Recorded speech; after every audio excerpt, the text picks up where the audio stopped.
So what's good, TMG fam? It's your boy Ellen. I'm back with another reaction. How y'all feel? Welcome back to the channel. Salute. Now, this next video here, man, is the 15 things that will make you believe in aliens. Now, for some of us, we are already in the pursuit of trying to find them. Some of us.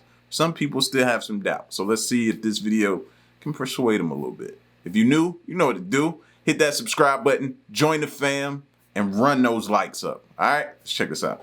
I want to believe. You either believe in aliens or don't. It's one of those things that some people are heavily invested in and others couldn't care less. But whether you care or not, it's hard to deny some of the evidence. From alien debris in the solar system to Navy confirmation, here are 15 things that'll make you believe in aliens.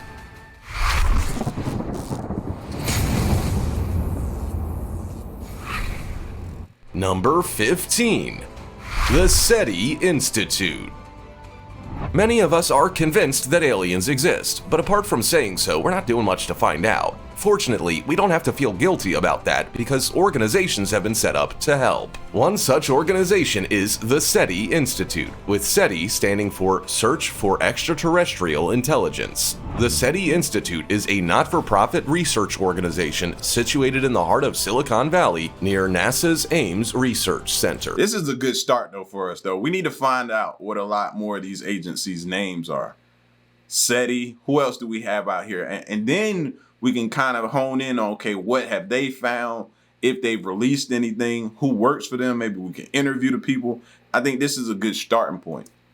It started small in 1984 with 2 employees, but has now grown to include over 100 scientists, along with specialists in outreach, education, and administration. Their goal? Well, to understand life beyond Earth. The SETI Institute wants to detect evidence of technological civilizations that may exist in our galaxy. They are of the belief that outside of our solar system, there could be billions of life-hosting locations. And they aren't just guessing and not doing anything about finding out. They are in the process of using the technology we have available to try to discover evidence of cosmic habitation. They also hope to discover beings that are at the same technological level as us. Before we go on, like this video, smash the subscribe button and click the notification bell right now, or this centipede will crawl on your face when you're sleeping. Now it's time for the star topic. You're bound to be a bit skeptical of this picture, but we're told it's legit. A UFO supposedly crash-landed in Oymyakon, Russia, which is one of the most remote parts of the country within a 2-day drive of the nearest city. The Russians who were out exploring took the alien and alerted authorities as they were driving back. They were stopped and the alien was taken. They've now only got this photo as evidence. Where do you think they took the alien? And do you think these guys are even telling the truth? Comment down below with the hashtag StarTopic and let us know your opinion. I don't know, I think kind of fake because I just don't think they look anything like us. So that thing had nose, you saw what the ears were, the eyes, everything. It's just too much like us. I don't know, or I could be wrong. Maybe that's the look they was going for. They come down and try to blend in, look kind of like us. In relation to what we just showed on screen. With that said, let's keep things moving. Number 14. Alien debris passed through the solar system. Okay, so I'm not completely convinced about this one, but I'm no Fox Mulder, so there you go. According to Harvard University professor Abraham Loeb, a piece of advanced technology created by a distant alien civilization was discovered close to Earth. The sticking point for me is that they say advanced, but it looks like a giant cigar-shaped piece of rock or driftwood. Could it really be anything more than that? The fast-moving object of extrasolar origin called Oumuamua was noticed by the Pan-STARRS 1 telescope at the University of Hawaii on October 19, 2017. It was traveling toward Vega, a star only 25 light-years away from us. After making some detailed observations, the object was observed as being up to 900 feet long at its longest point, and having a small and persistent acceleration that experts couldn't explain as only being from the sun's gravitational pull. In one document, it was described as possibly being a fully operational probe sent internationally to the vicinity of Earth by an alien civilization. Or if you're a skeptic, you might just believe it's a stray comet from another star system. What do you think? Number 13. Project Blue Book. Have you ever heard of Project Blue Book? It was the United States Air Force program for the investigation of UFOs, operating from 1947 to 1969. Over 12,600 reports of UFO sightings were reported during this time, with 701 of them remaining unidentified. I would like to close by reading a very brief excerpt from the report of the Air Force's Scientific Advisory Board. The entire project was headquartered at Wright-Patterson Air Force Base, but the whole project has been disestablished. Given how secretive authorities can be when it comes to anything UFO-related, you might be quite surprised to learn that you can actually review Project Blue Book in public records. Their investigations and studies determined that no UFO reported, investigated, and evaluated by the Air Force has ever given any indication of a threat to national security. Okay. Strangely, though, they also noted that there was no evidence that any sightings categorized as unidentified represent technological developments or principles beyond the range of present-day scientific knowledge. So does that mean that some of those unidentified sightings could have been aliens, but they were just using tech we already knew about? If you feel so inclined, you can check out Project Blue Book at the Modern Military Branch National Archives and Records Service in Washington, D.C., where it's available for public review and analysis. Number 12. It ain't much, but it's something, because I feel like anything that's good ain't gonna be in there. It's probably still gonna be kept classified top secret. Kenneth Arnolds sighting. Most of us have used or heard the terms flying saucer and flying disc. They're popular terms used to describe UFOs both in supposed real sightings and in fiction. But have you ever thought about where those terms originated? Well, they came about from a man called Kenneth Arnold's experiences. On June 24, 1947, private pilot Kenneth Arnold said that he saw a string of 9 shiny, unidentified flying objects. They were speeding past Mount Rainier at what he estimated to be speeds of over 1,200 miles an hour. That's almost 2,000 kilometers an hour. Kenneth's sighting was the first post-World War II sighting, and it was all over the news. He was credited with having started the modern era of UFO sightings, and his story helped the media create those 2 standard terms we hear today. Wow. Kenneth was on a flight from Chehalis to Yakima in Washington and made a brief detour near Mount Rainier to look for a crashed transport plane. Just before 3 p.m. at 9,200 feet, he spotted a series of bright lights near Mineral, Washington. He ruled out the presence of another aircraft, so we still have no explanation other than alien life. Number 11. Mysterious radio signal. Most of us have often wondered at one point or another if there is life on a planet just like ours. If a mysterious radio signal's anything to go by, there just might be. In 2019, astronomers searching for signs of life picked up an unexplained radio signal that appeared to be coming from the closest star to the Sun, a small red star known as Proxima Centauri, about 4.2 light-years away. At least 2 planets orbit this star, and astronomers believe one of them could be rocky and temperate just like Earth. The signal was picked up using Parkes Observatory in Australia between April and May in 2019, and it was given the name BLC-1. The astronomy team is optimistic that the radio signals are proof of human or alien life somewhere, but they're also open to the idea that it could be completely innocent. For example, it might be an object that isn't transmitting correctly, a not yet identified satellite, faulty electronics in a nearby building, a passing car, or even a plane traveling overhead. It's an exciting thought, but not exactly a completely verifiable one just yet. Number 10. Paul Hellyer extraterrestrial intelligence. Paul Hellyer seems like an ordinary man. He's a Canadian engineer, writer, politician, and commentator, and was born and raised near Waterford, Ontario, on a farm. But he's no ordinary man. In 1967, he flew to St. Paul, Alberta to officially inaugurate a UFO landing pad. It was built as part of the town's Canadian Centennial Celebration project as a symbol of keeping space free from human warfare. That was a sign of things to come. Paul then made headlines in 2006 by publicly announcing that he believed in UFOs. 2 years later, he demanded that world governments disclose their alien tech that could be used to solve climate change. Materials are no longer strong enough to carry the load, and the craft simply comes apart. He said, "I would like to see what technology there might be that could eliminate the burning of fossil fuels within a generation. That could be a way to save our planet. We need to persuade governments to come clean on what they know. Some of us suspect they know quite a lot, and it might be enough to save our planet if applied quickly enough." Paul also believes that at least 4 alien species have been visiting Earth for thousands of years, with the majority coming from other star systems. I'm not saying he's telling the truth because I don't know, but this is something we've spoke about and I've said, bro. Like, I feel like the amount of things we've seen, witnessed, looked up in the sky, wondered what it was, it's too much for our government not to know. So maybe they're allowed to come in and out and do different things. Maybe they know something. I don't know. 9. I don't know. Dr. Helen Sharman.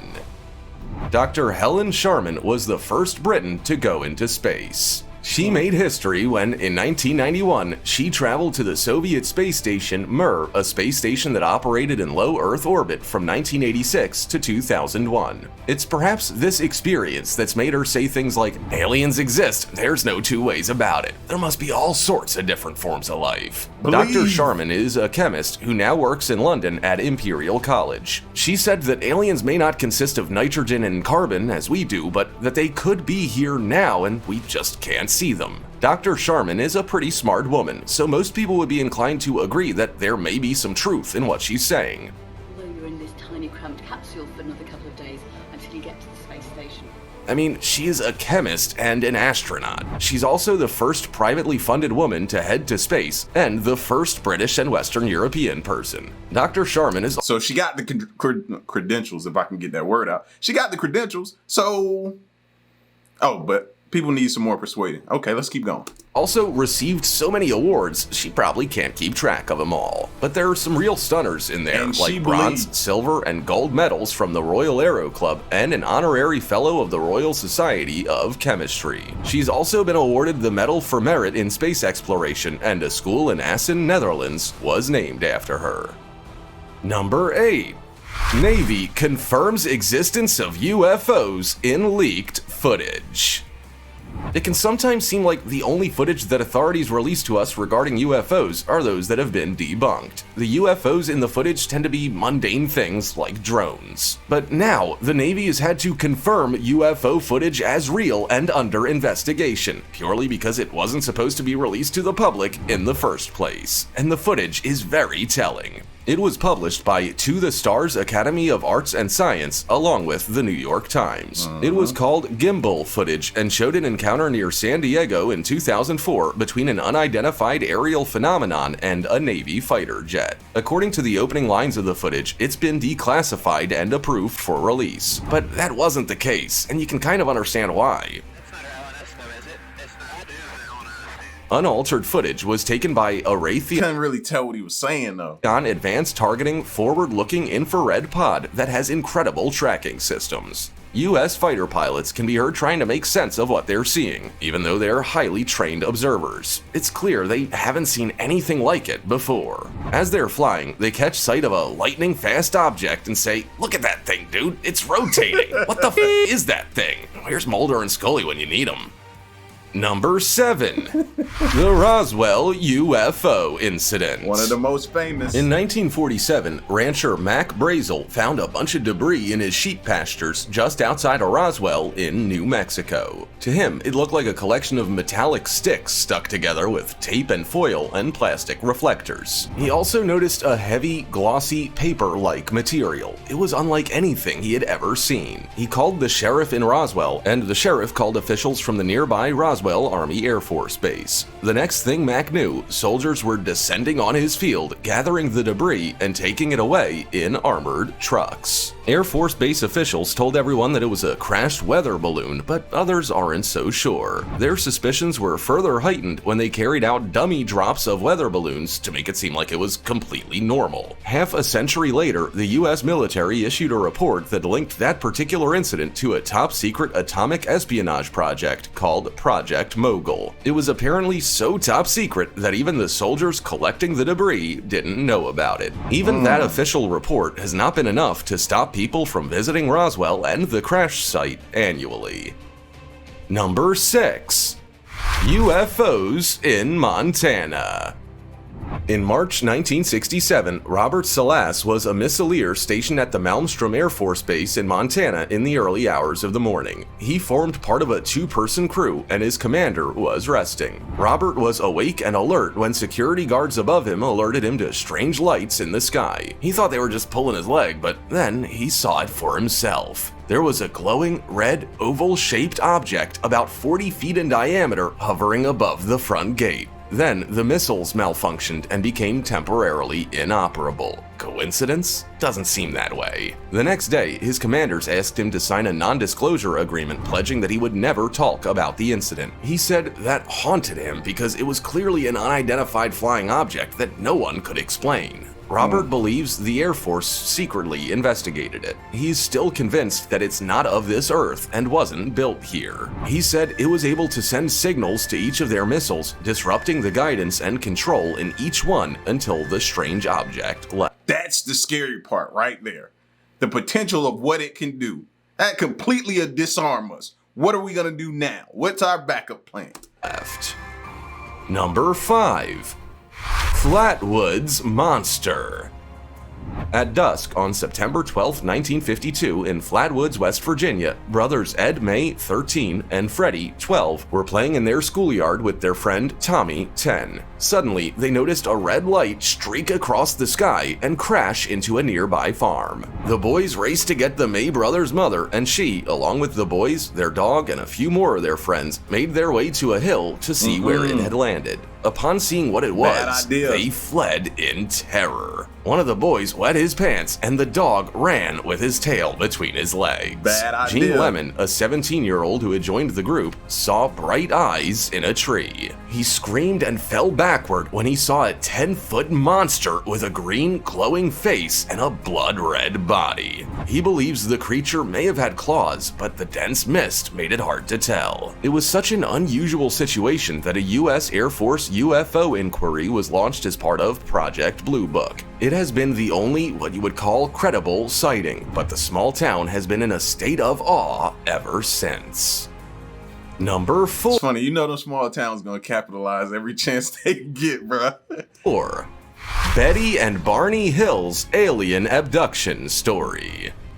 Betty and Barney Hill were taking a well-earned break from their hectic jobs. On the last night of their vacation, they decided to get home before hurricane weather set in, hoping to arrive at their home in Portsmouth, New Hampshire by 3 a.m. As they drove, they noticed strange lights in the sky. At first, they thought it was a falling star, but it kept getting larger and brighter.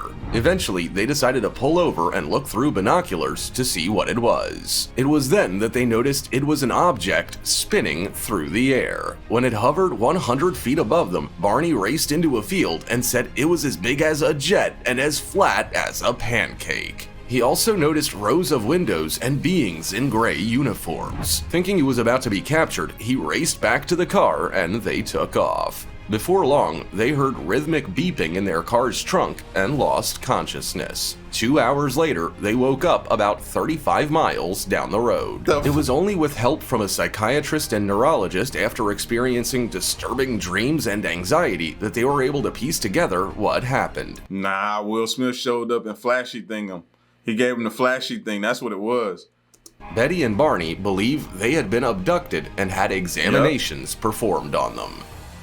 Number 3. Alien abduction of Antonio Villas-Boas.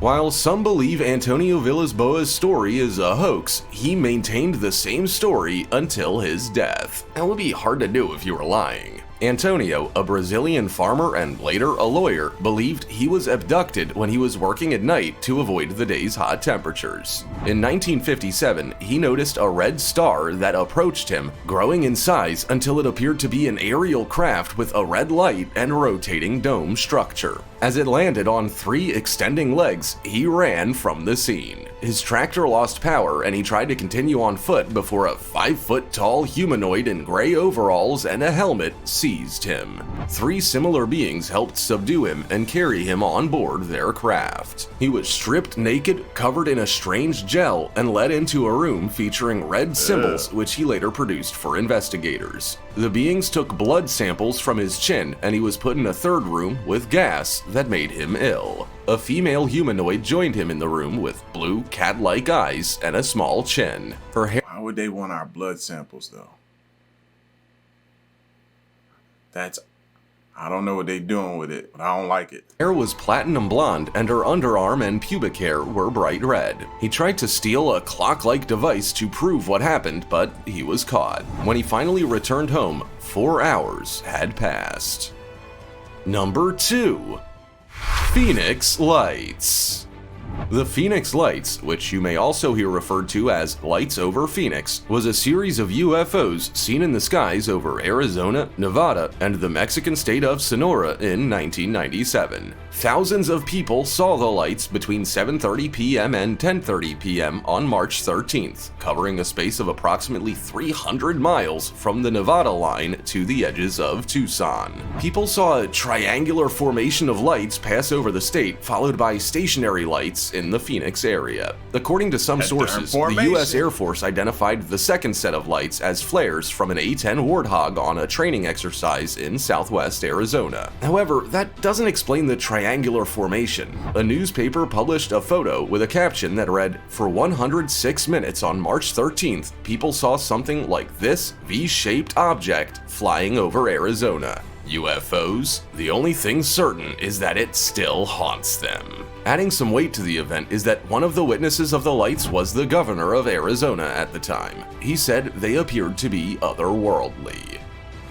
Number 1. China opens up fast telescope.